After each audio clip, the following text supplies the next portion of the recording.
رب السماوات والارض وما بینہما الرحمن. اللہ اکبر. رحمان جو ہے معاف کرنے والا جو ہے، لا یملکون منہ خطابا. رب کریم نے ارشاد فرمایا کوئی ان چیزوں کا مالک نہیں سوا ایک اللہ کے.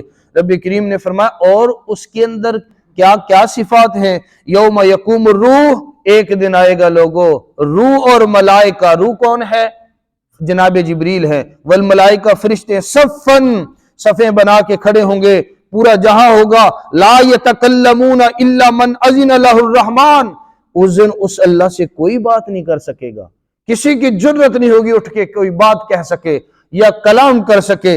رب کریم نے ارشاد فرمایا من اذن لہ الرحمن، جسے وہ معاف کرنے والا رحمت کرنے والا اجازت دے گا، جسے اجازت دے گا وہ وقال ثوابا، اور وہ مکمل بات، صحیح بات، سالم بات کرے گا جسے اللہ قیامت کے دن اجازت دے گی. یہاں پہ تھوڑی سی بات میں اور اس کے ساتھ لگا دوں تو قیامت کے دن کون اللہ سے بات کرے گا؟ نبی اکرم نے فرمایا جنتیوں کو سب سے بڑا جو تحفہ ملے گا، سب سے بڑی لطیف نعمت جو ملے گی، سب سے بڑا انعام جو ملے گا وہ یہ ہوگا کہ وہ اللہ کا دیدار کریں گے.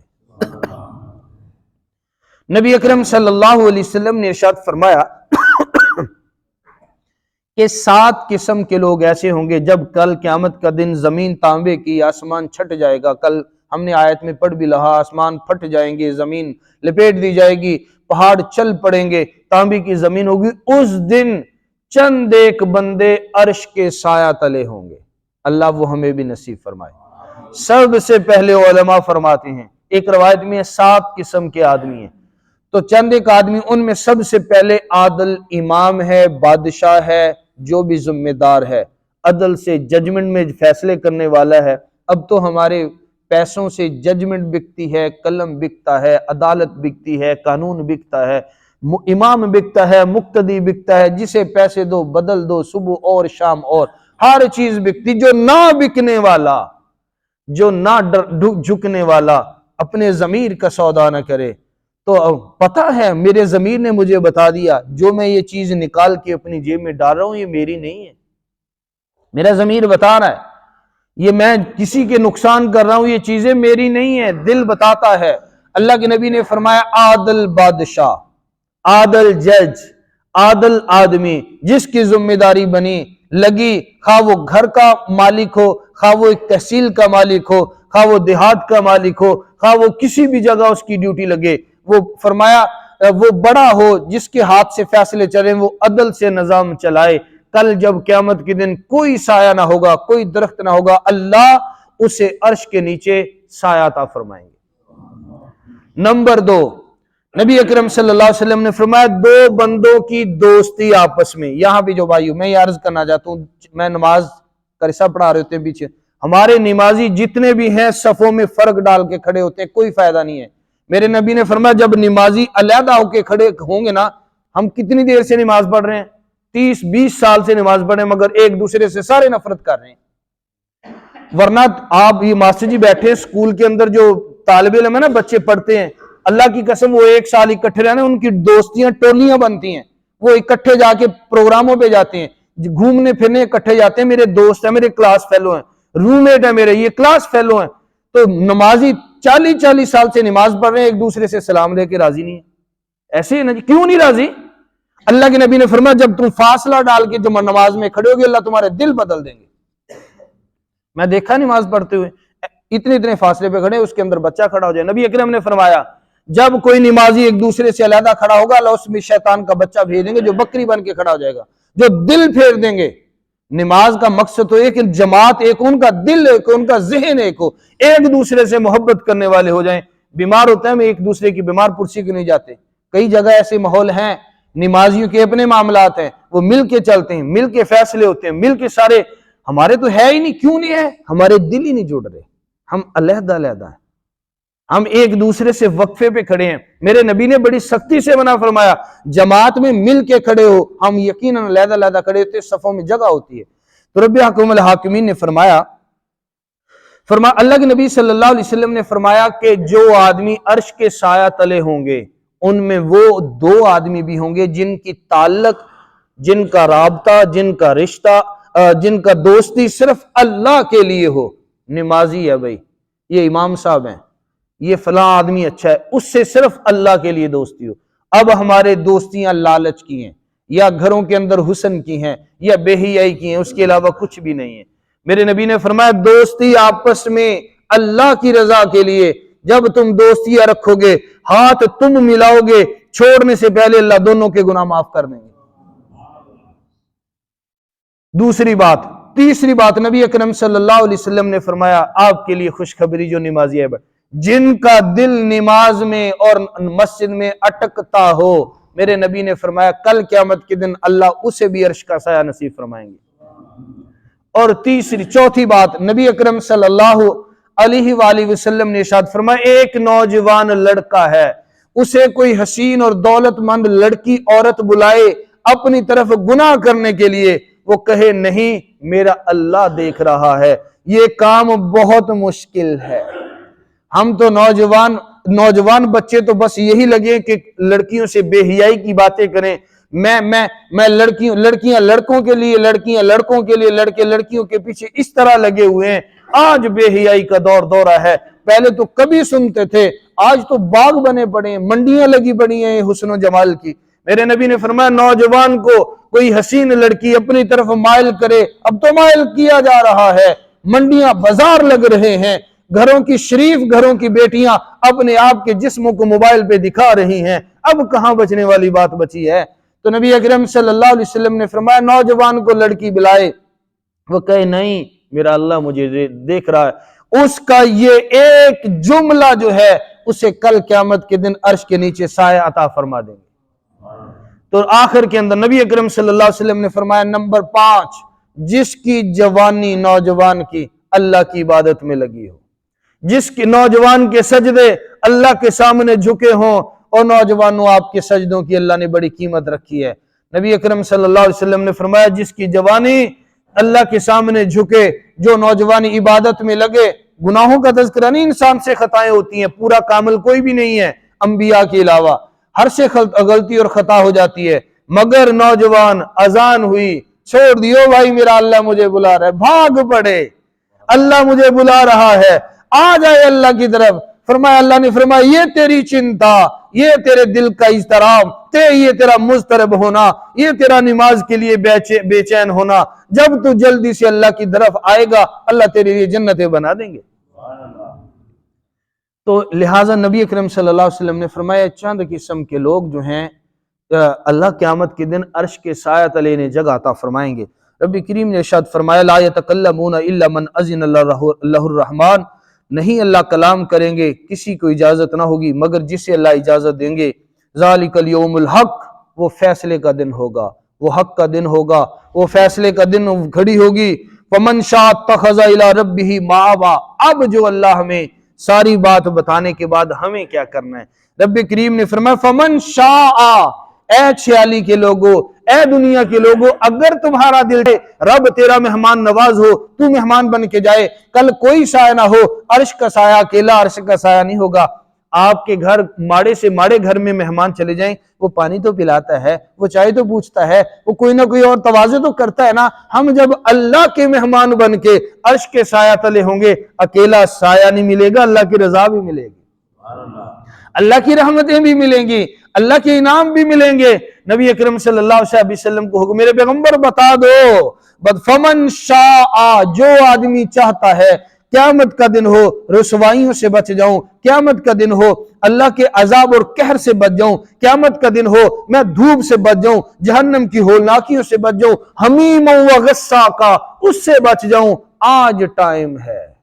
رب کریم نے فرمایا فمن شاء، جو چاہتا اتخذ الی ربہ مآبا، اللہ کا قرب حاصل کرنا چاہتا ہے، اللہ رب کائنات کے نزدیک جانا چاہتا ہے، تو آج اللہ سے یاری لگا لے، آج اللہ سے ڈر جائے۔ رب کریم نے فرمایا انا انذرناکم عذابا قریبا، لوگوں میں جہنم کا عذاب قریب سے تمہیں ڈرا رہا ہوں، بہت قریب آ جائے گا۔ یوم ینظر المرء ما قدمت یداہ ویقول الکافر یا لیتنی کنت ترابا، اس دن ہر بندہ اپنے اعمال دیکھے گا اور پچھتائے گا، ہر آدمی اپنے اعمال دیکھے گا پچھتائے گا، اپنی زندگیاں دیکھے گا پچھتائے گا، اپنے معاملات دیکھے گا پچھتائے گا۔ اس دن پچھتانے سے پہلے بہتر یہ ہے کہ آج اللہ نے ٹائم دے دیا، سنبھل جاؤ۔ آج اللہ نے مجھے اور آپ کو ٹائم دے دیا ہے، اپنے معاملات سیدھے کر لو۔ اللہ کی قسم چٹکی میں زندگیاں بسر ہو رہی ہیں، جوانی میں بھی جا رہے ہیں، بڑھاپے میں بھی جا رہے ہیں، پتہ نہیں لگا کب جانا اور جانا ہی جانا ہے، اس میں کوئی شک نہیں ہے۔ 100% پوری دنیا کا، غیر مسلم کا، کافر کا، یہودی کا، بدھ مت کا، سب جو اللہ کو سرے سے نہیں مانتے، ان کا بھی یہی اتفاق ہے، ایک دن بندے نے مرنا ہے۔ موت پہ سب کا اتفاق ہے۔ اللہ سے دعا ہے